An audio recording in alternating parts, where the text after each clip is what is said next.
This is a guide for the solo Archcryomancer build in last Epoch. In this video, I'll talk about an in-depth explanation of passives, skills, and different gearing options for different stages of the game. I'll also provide some gameplay example, as well as just my general thoughts and feeling on the build as a whole. As for build capabilities, I'm currently at about 250 corruption, which you can see in the footage here. And this is really where I even started to feel that the difficulty started to get up there. Now this build absolutely rips through T3 dungeons with minimal effort, and T4 isn't really that far off after some legendaries and tuning. I got to wave like 200 or so in the arena, and I accidentally left just out of habit because I was talking in Discord, so I'm sure it could go a bit higher than that as well.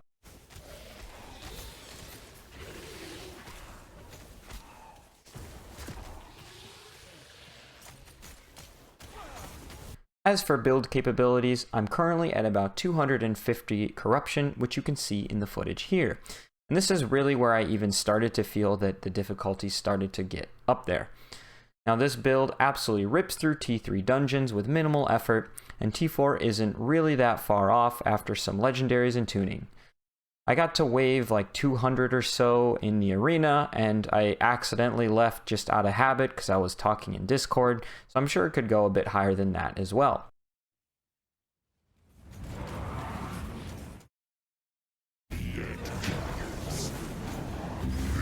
Now, here are a few general thoughts that I have about the build. One, it is super easy to play. As you can see in the gameplay, you really only need to worry about keeping the buffs up on your minion, then running around and cursing stuff as needed. The minion has really solid damage and sustain, so it doesn't really die. But if you are in a tough situation and the minion does die, especially when Dreadshade is on cooldown, you're kind of stuck. Dreadshade is the source of all of the crit and therefore the sustain of the minion. The minion AI is a little weird.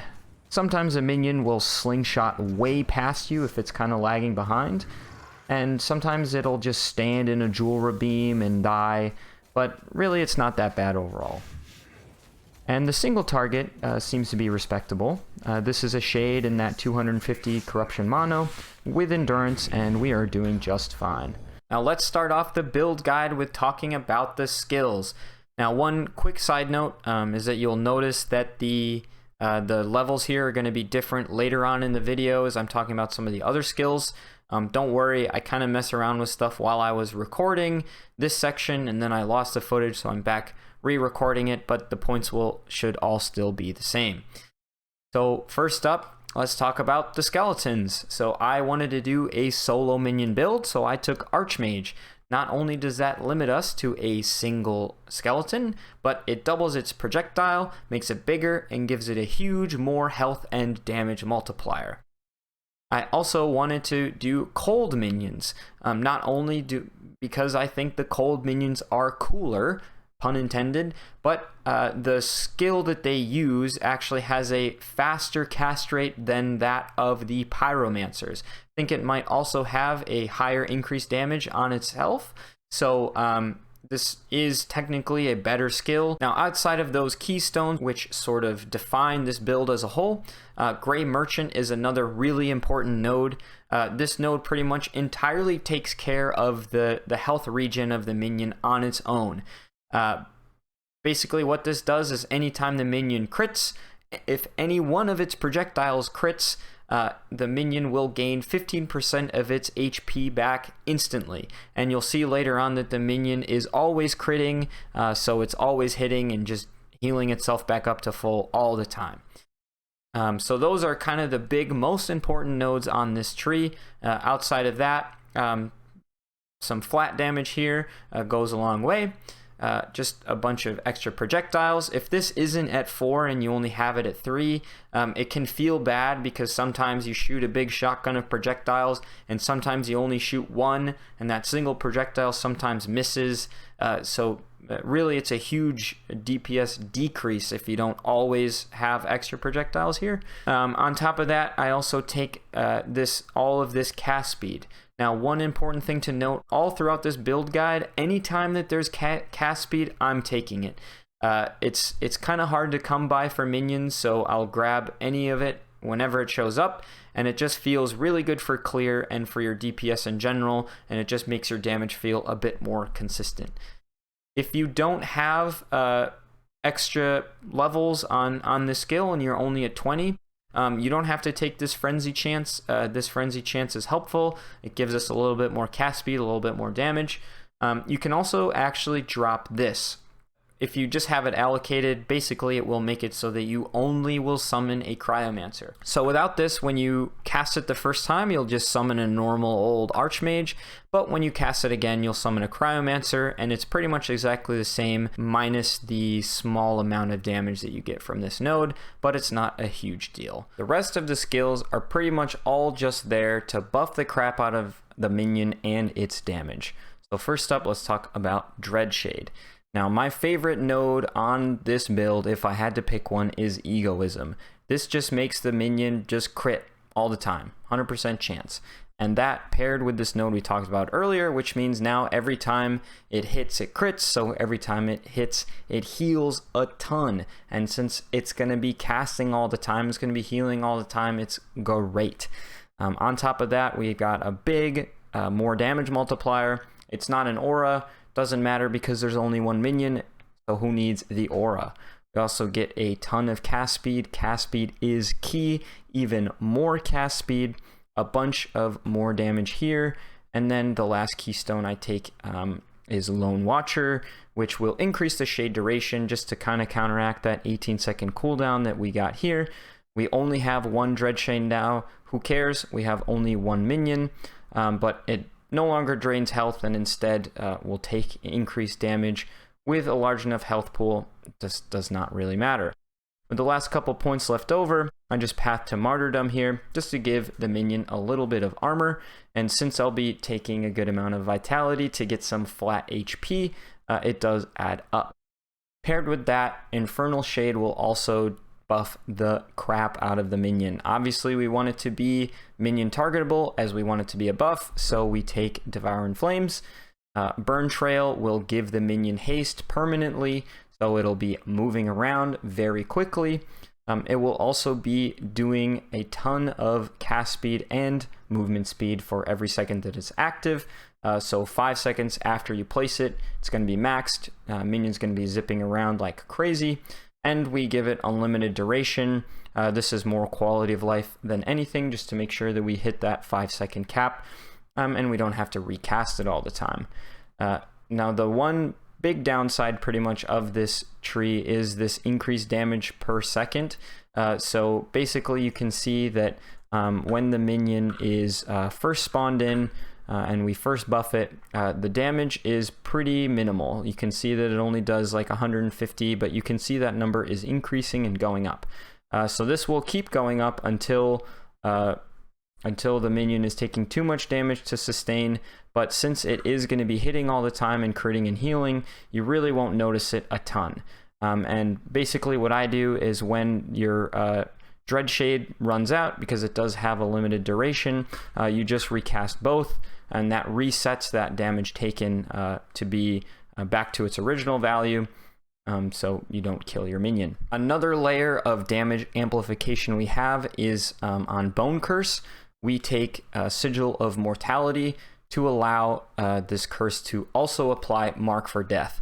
Now, if you read here, basically what that does is it will reduce all enemy resistances by 25%, and this is really just a huge more multiplier on top of all of your damage. We take these nodes here just to give it more duration, again, so we don't have to cast it all the time. A little bit of Armor Shred is nice to have. And the last big utility that we get out of Bone Curse is Brittle Bones here. This basically gives it a 12% cull. Anytime the monster is cursed and drops below 12% health, it will just die. Last up, just as utility for you, the player, is Transplant here. This is your movement skill. It doesn't really matter what you take here, but I did take all of the bone armor stuff here. This is going to give you armor and less damage taken, more duration and effect on these nodes. This is all great to grab. These nodes don't really do anything. I think these were just left over I literally have nothing else really to put them into. And then lastly, I took the fear stuff down here. This is great because if you get swarmed by like a large pack and you just teleport away, all the monsters will sort of run away for about a second, giving you space to breathe. So now we've covered all of the skills that you use. Now we're going to talk about gear and passives. Now this is kind of where the puzzling can start to come in, because based on the gear that you have, you might take different points in your tree. So I'm going to show you the path to take and the things to think about as you're sort of puzzling this out yourself. First up, on the Acolyte tree, Int and Necrotic resistance, this is great. The Int is important because of the minion buffs as well as the ward retention. Take more ward retention and resistances here. Minion cast speed, we know about that. Vitality and increased minion health. These are all super nice to fill out the base tree. Now on the Necromancer tree, increased minion health. This is really important. It's one of the bigger sources of increased health your minion is going to have. We take more minion cast speed, 1 point into Elixir of Hunger. This one doesn't really matter. We just needed to get over the threshold here. And then ward retention here. Again, we are going to be low life if you didn't know, just because of the Exsanguinous Last Steps of the Living combo. You can take a look at my health pool here. So what ward retention is going to do is allow this number to continue to go up more and more. And that comes from idols. Ward retention will come from intelligence and can come from a couple other sources as well, such as the tree. So that is why I'm going to be taking ward retention here and there. Next, we have increased health for the player, but we have reduced minion health. The downside here of the reduced minion health isn't too big of a deal since we do have a lot of increased sources elsewhere. Vitality, again, vitality, flat health, important. Minion all res, great for some damage mitigation. We get a ton of flat damage from Moonlight Pyre here. Now these aren't going to be necessarily scaled along with the cold damage that the minion is going to do, but we do have a lot of sources of generic minion spell damage, and we do have some increased necrotic damage from Dreadshade here. You can read that it does have 50% increased necrotic damage, so that flat damage is going to do quite a bit. Now I did actually go through and do the math just to see what is the difference between taking only the necessary 3 points to continue pathing versus taking all 10, and it actually was a pretty substantial 20% more damage. Like the numbers were 20% higher. Basically I just filmed like a 20-second clip with or without the nodes and compared them in a spreadsheet and took the average. Increased cast speed, know about that. Some minion crit multiplier, 70 is huge, and some increased damage as well. And we also take some more resistances here. So this is tree is really going to give you buffs, give your minion buffs. You can kind of start to see how it's going to come together. And if you have 10 points to spare from 90 onward, I would just put them into the Lich tree here just for some more intelligence. Now, one thing I forgot to mention, and you might be wondering why it's important to be taking health and increase health as many places as we can in Vitality if we are low life. Now, this all comes down to the interaction of the Exsanguinous and Last Steps of Living with your health pool. So not only does it drain it down to nothing, but it basically converts a percentage of your missing health into ward. So the more missing health you have, the more ward per second you're going to get. So really, by scaling your health pool, you're sort of putting a more multiplier on the amount of ward that you end up getting. So in this case, it's very helpful to increase your life to then scale the ward. I've taken off all my equipment and all of my idols just so we can see where the build lies with nothing but the passive tree and with blessings. I do want to highlight how big of a role blessings are playing in this case and pretty much in every build. So taking, for example, this void resistance blessing. Now this blessing, when it's rolled high enough, you pair it with a pair of gloves that has void resistance as an implicit, you now will have capped void resistance, and you don't actually have to spend a suffix somewhere else on your build, meaning you can run something that is more important like health. So this is the pattern that I'm going to take, and it's the same thing with the critical strike avoidance. All you need is one T6 roll in this case to cap that out. And same thing with the physical resistance here. That 1% can come from an idol. And lastly, you'll take this idol here for the increased minion damage. Now, going through the gear one piece at a time, I will explain what it does and what role it plays, starting with the weapon.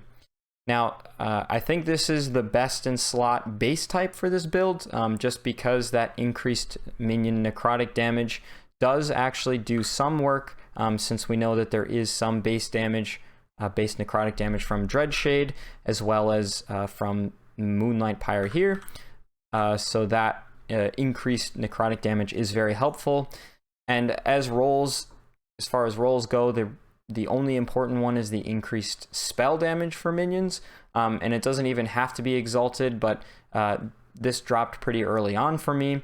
If you just find this base type and you craft up to T5, it should be more than enough. Next, the amulet here is also really good. Death Rattle, I think, is still the best in slot amulet for this build, only because the high roll of 100 crit multi is absolutely massive. It is a huge damage multiplier, and there's not really a ton of sources of minion crit multi other than this one node on the passive tree. So that is pretty much a mandatory for the build. Not that it won't work otherwise, but if you do have one, put it on. It's really good. And that intelligence roll is helpful as well. So next up, to take care of our HP pool, so you can see it's quite low. So even if we got added health and increased health, at this point we probably wouldn't get above 3000 HP. So to kind of get around that, I'm just going to throw on an Exsanguinous and then Last Steps of the Living. So you'll notice how quickly my health pool depletes, because both of these items will drain your health, but they'll give you a percentage of your missing health as ward. So you can see I've already passed my capped HP, and this will continue to grow to about 4000 or so. And since you yourself don't hit, you can't leech or get life gain on hit or anything like that, so this is just an easy way to take care of your sustain. Now, I was super lucky and dropped a Bastion of Honor just from some random timeline chest, like reward chest. So obviously I'm just going to put this on. 100% chance to block nearby sources of damage is huge. So this paired with block effectiveness in a few places on the build, you can see even without that, we're already at 31% damage mitigation from pretty much every source of damage other than the occasional projectile.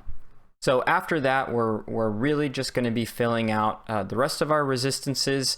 And that's going to come from elemental resistance on a couple rolls. This is going to bring us all the way up to 60 already. So the tree plus this one roll already at 60 Ellie res. And then I think I have elemental resistance somewhere else, probably on an idol or something like that. And then after that, you're looking for prefixes for intelligence, vitality. Primarily, you just want to get minion health and minion damage. So you can see that pretty much everywhere on my gear, I have something like that, minion health, minion damage. And then on your relic, you do want to try and get one with plus some level to Skeletal Mage. But as I described earlier, it's not necessary. So any relic will do. And I just have one with Fire Res, again, just so that we get capped without too much investment. Helmet, same thing. We've got Vitality. This base type is good. It does give a bit of armor. I don't think it's best in slot, as there are some that give flat minion damage as well. The gloves we talked about. The gloves, I got really lucky with a pair with the Void Resistance implicit and Exalted block effectiveness. So that does give us an extra 5% mitigation. And then the rings just fill out the last couple things that we need. Crit avoidance, resistances, stats, block effectiveness if you can get it.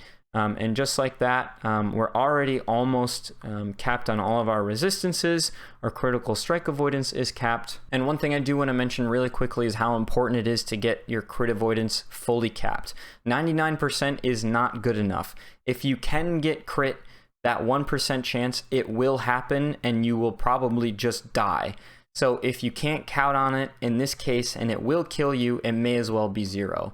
So please, this should be like your #1 priority for defense is getting this capped, and that counts for every build is getting this capped out. Now, in terms of idols, there are a few things that you want to look out for. The best like damaging prefix that you can get are minion cold damage prefixes on the grand idols. So if you can find these, definitely put them on.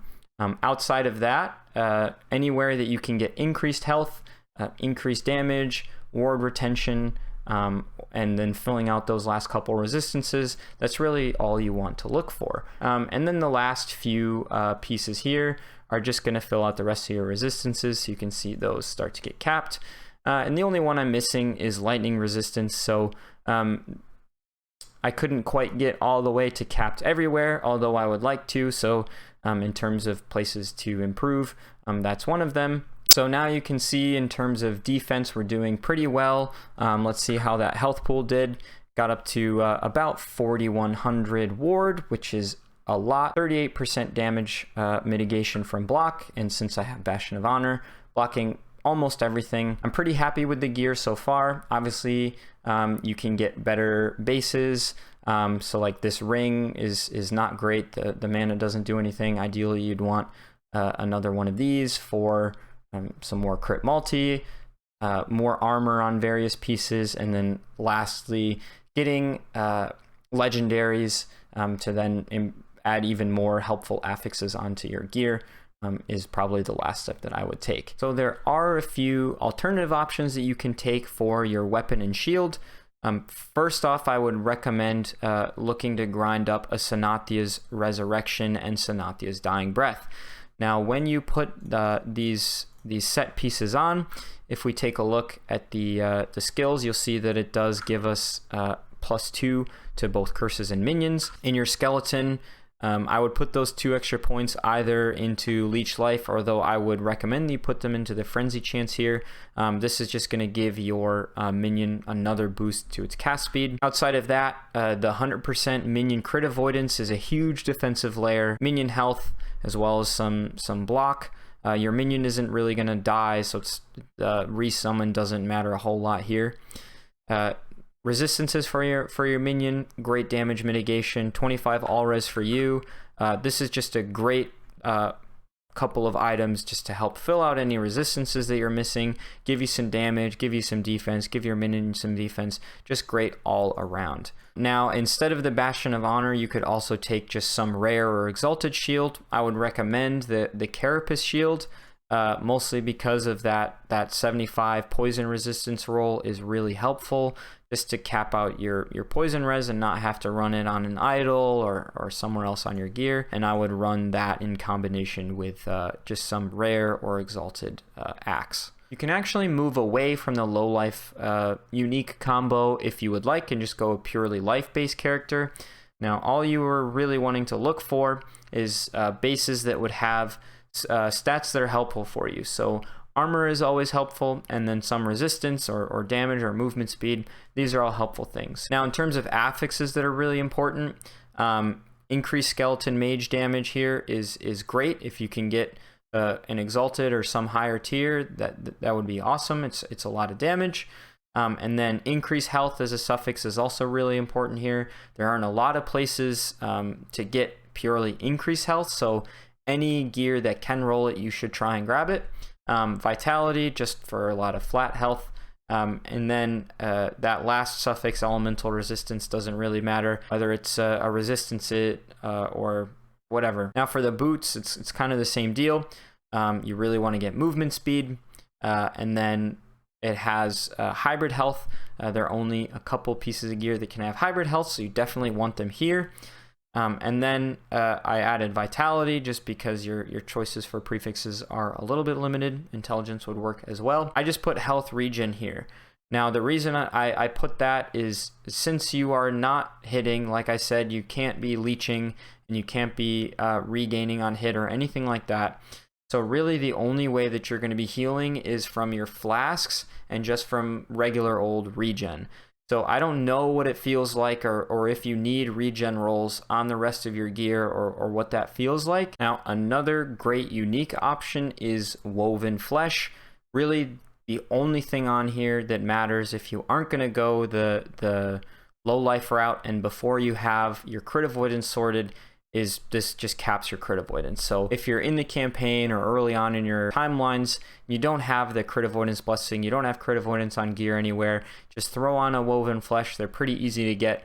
It'll cap you out, and you can pretty much wear this until you find your crit avoidance elsewhere. Now, if you happen to have any of these uniques lying around with legendary potential and you're wondering what to put on them, well, boots, movement speed, hybrid health, any stats that are helpful to you, chest, the increased skeletal mage damage stat, increased life, basically all of the things that I talked about in the rare chest and boots, any of those would go great. On the shield, if you happen to get super lucky and drop the Bastion of Honor with LP, block effectiveness is pretty much the #1 thing that you would want to put on there. And then the amulet, there aren't really a ton of things that would be helpful. Minion damage, minion health, anything that you might be missing, I guess. But definitely try and prioritize damage if you happen to get legendaries. Well, there is the full Archcryomancer build guide. I think that I've covered everything from skills to passives to gear to different options and progression. If there is anything that I left out or anything that you wish that I had covered, please let me know. I hope you had a chance to learn something, and as always, never stop exploring.